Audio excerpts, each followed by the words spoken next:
Forced to work from home by your employer? Laid off or feeling depressed at home? Do you want to make money working from anywhere?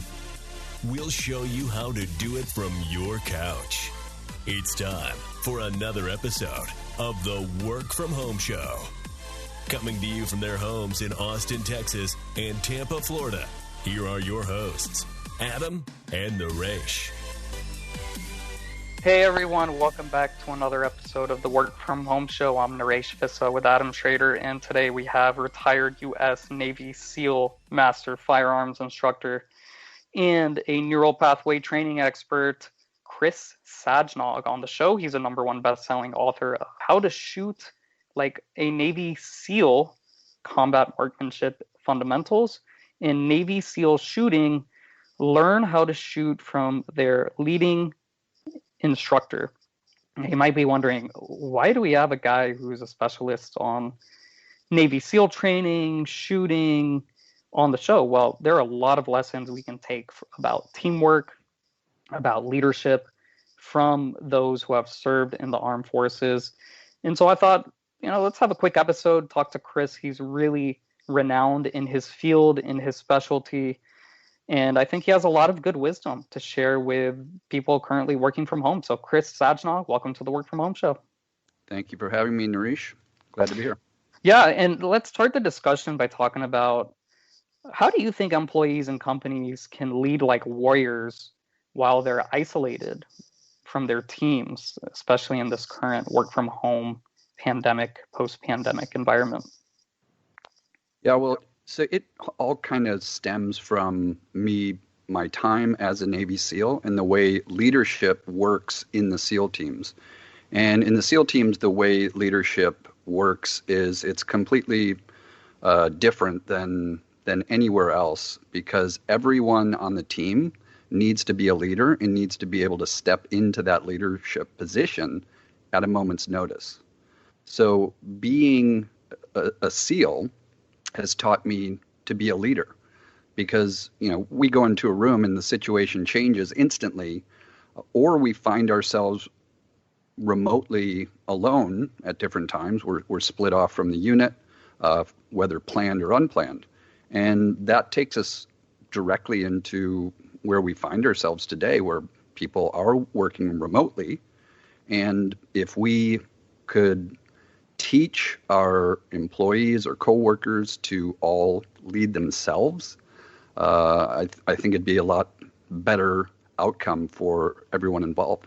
So what are some of the aspects of leadership you see missing the most in the everyday society?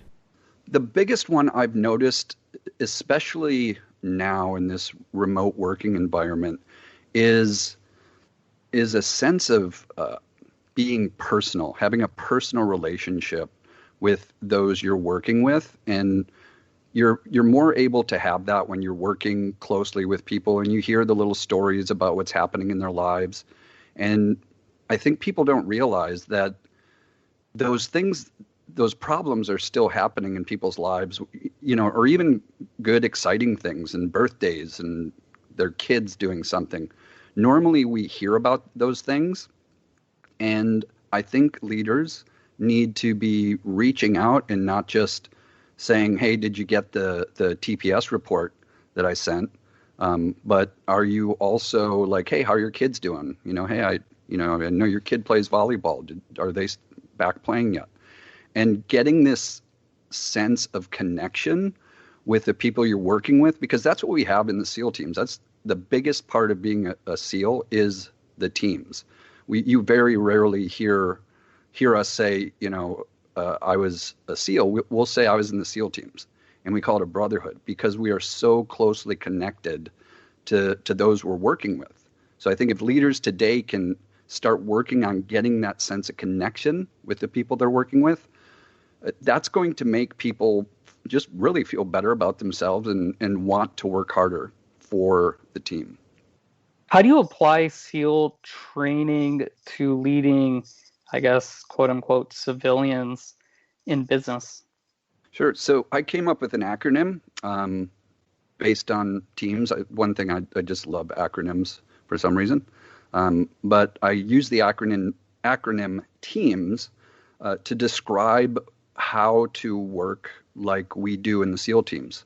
So TEAMS stands for take responsibility, encourage others, ask for help, master your job, and sacrifice for the team. So breaking those down just a little bit, taking responsibility is number one. And I teach that taking responsibility is the number one thing for anything in life that you want to accomplish or do in your life, because without taking responsibility, nothing's going to change. And I've taught this to my kids. I have two boys, and I've taught since they were young kids. I taught them to take responsibility. Even in the thing I would tell them, I was be like, okay, if somebody is punching you in the face, whose fault is it? And they would go, it's his fault. He needs to stop. And if you keep saying that and you keep blaming that on the other person, you're going to just keep getting punched in the face. But if you take responsibility and say, well, maybe my face is in the way of where he's punching. Maybe I could block it. Maybe, you can come up with all different ways to stop getting punched in the face. But as long as you keep blaming the person for punching you in the face, you're never going, you're going to have a black eye. And then next up is encouraging others. And really kind of that's what I was talking about earlier with being personal with people. And if you think about any sports team, for instance, and leaders need to look at their organization as a team. And if you were to look at any great sports team, they're always encouraging the other people. You see them on the sidelines cheering, their teammates on, and we need to do that for each other. Next is ask for help, and this, we don't have the answers alone to all the questions, and one of the best things that makes others feel good and feel appreciated and respected is asking for their input. So as a leader or anybody on the team, don't be afraid to ask others for help, because they actually like doing it. Everyone likes doing it. Next is master your job. And what that means is don't spend your time or energy pointing out what others are doing wrong. And we see this a lot, really all the time. Oh, they're doing this wrong, they're doing that wrong. Well, if you're pointing the finger at somebody else, you're not taking responsibility and you're not mastering your job. And then the last one is sacrifice for the team. And in the SEAL teams, this can sometimes mean, and it has meant, a lot of my brothers have paid the ultimate sacrifice with their lives. And fortunately, in business, it doesn't, mean that, but it could mean just coming in early, or reaching out to help somebody out, driving somebody to the airport at 4 a.m, whatever it is. Always look for what you can do for the team before you look for what you can do for yourself. So how do leaders kind of, in today's cultural environment, asking for help in the corporate world can be seen as a sign of weakness and that you don't know what you're doing and that maybe they need to replace you? Sacrificing for the team can be the same way. Sometimes if it goes too far, you can be seen as just kind of an extra. How do you foster a relationship inside your team to where they're willing to show that willingness to sacrifice and everything else? Yeah, it's a great question. And I actually learned a lot about this from the book, The Power of Vulnerability. And I think working on changing, the paradigm on what it's, means to be vulnerable. And a lot of people, including myself, I used to think that being vulnerable or asking people for help is a sign of weakness, like you said. But Brene Brown does a great job of explaining and giving examples of any time you are showing vulnerability, you could easily switch the term vulnerable to strength. And an example would be going up and giving a speech on a stage. you are vulnerable up there, and stage speaking in front of others. Everybody supposedly it's the biggest fear that we all have, but that's being vulnerable. But people watching it are going to be going, oh wow, that's really awesome that he has the strength and the confidence to get up there and speak, or telling somebody you love them for the first time. That is being vulnerable, but it also takes great strength. So, I guess you just need to, teach others. I'd say get out of the paradigm that we've been living in that says asking for help is a sign of weakness. You talk about the warrior living philosophy. What is this philosophy, and what can our listeners learn from it? Well, what I teach being a balanced warrior, and what that means is a lot of times people think, or when they think about like what a warrior is, they will incorrectly associate it with I don't know, a bad warrior, a killer. And being a warrior, what that really means is that you are willing to fight for the things that you love. And true warriors that's what they do. That's what they go to war for, is to protect those that they love. And if you go to war and you forget about what you're fighting for, and you forget about the soft traits of the warrior, because I teach different traits of warriors. I have 6 soft traits and 6 hard traits, and we don't need to get into all of those. But the fact is that there are you need to be balanced, just like the dark side in Star Wars.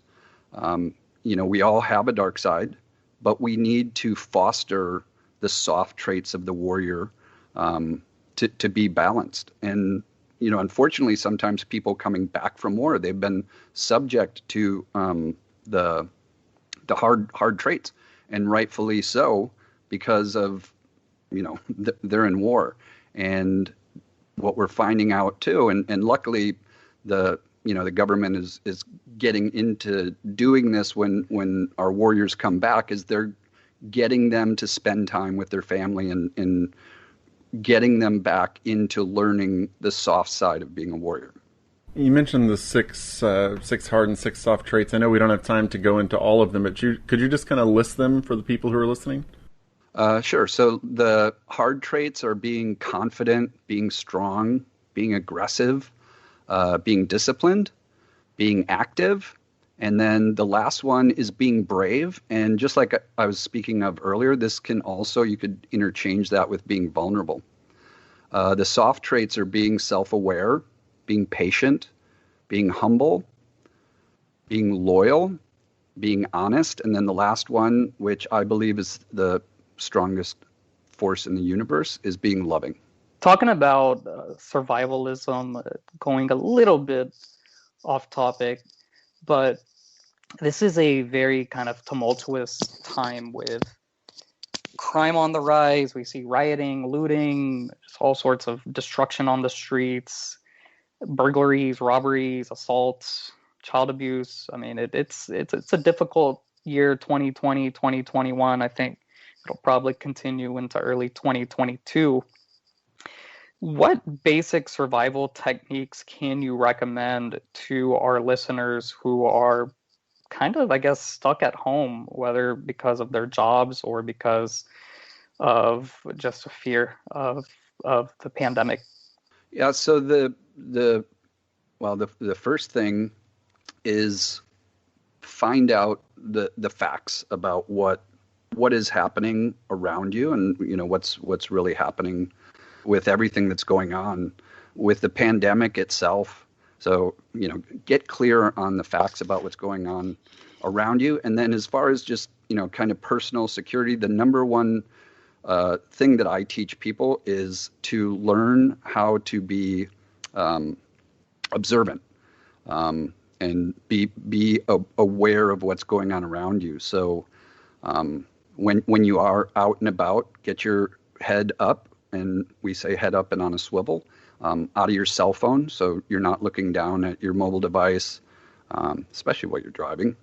It kills me that I still see people doing that, but yeah, so getting your head up and learning, and you can actually improve your situational awareness by just going outside and keeping your head up and looking around. One of the best ways to do it is actually going on trail runs, because your mind has to intake so much data, with your eyes and where your body awareness is. So that's a great way to improve your situational awareness. And it also helps get you in shape, improves your immune system, a lot of good stuff with that. And, for your home, you can assess your environment, like just basic security around your house. Make sure you have lights on, and a lot of times just having lights on or a security sign can be a huge deterrent. And especially if you look down your street and you see most of your neighbors don't have lights on, if I'm a bad guy and I see one house with lights on, one house without lights on, I know which house I'm going to. So just assessing stuff like that. I have a security system. I have motion sensors around my house. I have cameras around my house that record everything. So, you can take it to whatever level you feel is necessary for you and where you live. And one of the things that happens during times like these is, people go out and they buy guns, they buy ammo. There's always the run on things like that. You teach Marksmanship Fundamentals, kind of teaching people how to shoot. What do people what are some tips you can give people if they have gone out? There's obviously the gun safety, like around your house and everything. But in terms of actually becoming a better, more confident in holding a gun and shooting a gun, what are some of the tips you can give people in situations like that? Well, obviously the number one tip is to buy all my books and sign up for my courses. But seriously, when I teach shooting very different than anybody else in the world teaches it. Actually, my latest book is called The New Rules of Marksmanship, and it is my philosophy that I developed on how to train. It's not how to shoot a gun, how to stand, how to hold the gun, how to manipulate the trigger. I do go into the mechanics as part of that, but I've learned that how you train is more important than what you train. And I figured this out because after being a Navy SEAL and writing the SEAL Sniper Manual when I was in, possibly be considered the top firearms instructor in the world, I started teaching law enforcement and civilians how to shoot. And I would take them to the range, teach them the exact same techniques that I was teaching, my fellow Navy SEALs. And they just were not getting it at all. And I realized it wasn't what I was teaching, it was who I was teaching. And this is why now I I consider myself to be a teacher of warriors, teaching people to learn and live like warriors. Because in the SEAL teams, I was teaching warriors to do a skill, and I could have taught them anything and they would have been able to learn it and be the best in the world at it. And I realized, hey, if I can teach these people who want to learn how to shoot secretly how to become warriors, they're going to be able to learn to shoot better and, really do anything in life better.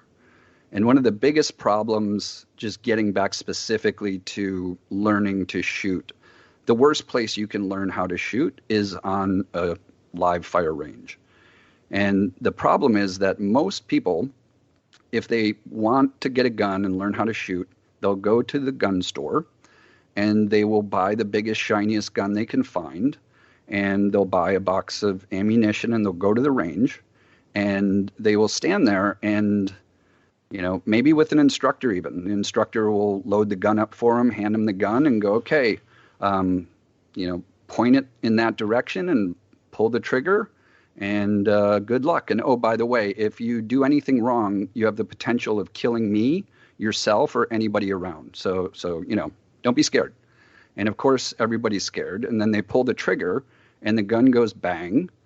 They don't know how to stand. They don't know how to hold the gun. They don't know how to manipulate the trigger. They don't know how to align the sights. So the gun goes bang, and the muzzle does this big muzzle flip like you see in the movies.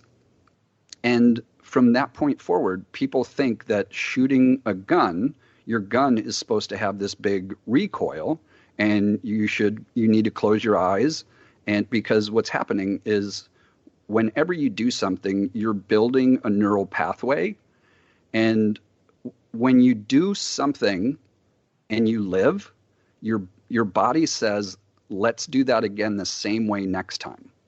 So it puts myelin around, what's called a myelin sheath around that neural pathway. So the next time you go to pull the trigger, your mind is going to go, okay, I want to go down that same path of pulling the trigger and closing my eyes and big muzzle flip because I lived.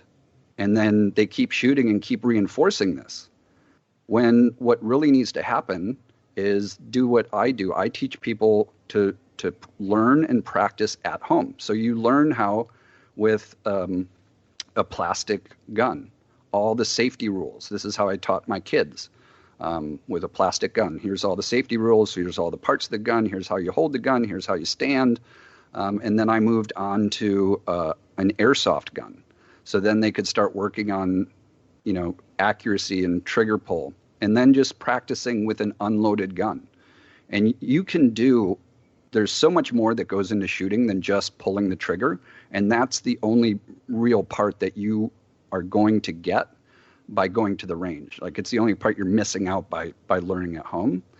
And by doing this at home and building these proper neural pathways and realizing that when you pull the trigger, you don't need to close your eyes. You don't need to be afraid of anything because you're confident in your ability. You've learned these perfect neural pathways. And people go to the range after learning this way, and the first time they shoot, and I did this with a reporter a few years back, and I've got a video of it, and she came to my house.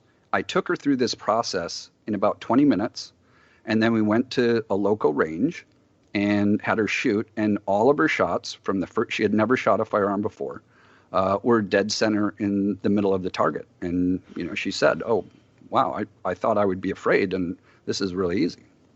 As far as arms training goes, do you think it should be mandatory to implement such an exercise in, maybe high schools, colleges? That is a great question. And kind of my thought process on it is whether you like firearms or don't like firearms, that's a different debate. But you have to acknowledge that firearms are present in our world. And I think that you should have training before high school. I think as soon as kids are old enough to learn, like I think I started teaching my sons when they were 6 about firearm safety.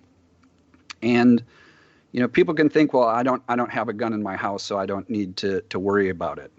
And like, okay, what if you go to your friends, they go to their friend's house and their friend's parents have a gun, and their friend's parents, like a lot of people with firearms, don't know how to secure them safely because they were never taught how to do it. I went to a friend of one of my son's houses a few years back, and he had a loaded firearm in his desk drawer. And it was one of those old school desk drawers where you have to pull out the front middle drawer to unlock the side drawers. So he had it in one of the side drawers. And, his thing was, well, his daughter wouldn't be able to ever open that because she has to open the middle drawer first. And I'm like, well, what happens if she decides to look in the middle drawer first? He just kind of stood there and looked at me, kind of strange. But, I don't think we need to be teaching children how to shoot effectively or even how to shoot, but we definitely should be teaching them basic firearm safety, even if we're just teaching them, like I did my kids. If you are at your friend's house and you see and your friend pulls out a firearm and is his parents are not there, yell gun and run away as fast as you can. Great. Well, Chris Sajnog, thanks so much for joining us on the Work From Home Show. The website is chrissajnog.com. That's SAJNOG, SAJNOG, Sajnog, chrissajnog.com. You're a retired U.S. Navy SEAL Master Firearms Instructor, a neural pathway training expert, #1 best-selling author of How to Shoot Like a Navy SEAL, Combat Marksmanship Fundamentals. In Navy SEAL shooting, learn how to shoot from their leading instructor. Chris, do you have any final thoughts you want to share or anything you want to plug? No, I think you did a great job. I've got some books out there if people want to learn to shoot. In my New Rules of Marksmanship, it's a workbook, and actually the process that is in the book that I teach for shooting, I've already started using it with teaching professional golfers through Titleist Performance Institute, TPI, here in San Diego. So the process can literally be used to learn any elite skill faster and easier, than any other way I've found. Excellent. Well, to all our listeners, check us out, workfromhomeshow.com. That's www.workfromhomeshow.com. If you have any questions for us or for Chris, hello@workfromhomeshow.com. That's hello@workfromhomeshow.com. Get on our mailing list, reach out to us. If you have any questions, leave us a review on any podcasting platform that you listen to. And until next time, keep on working from home.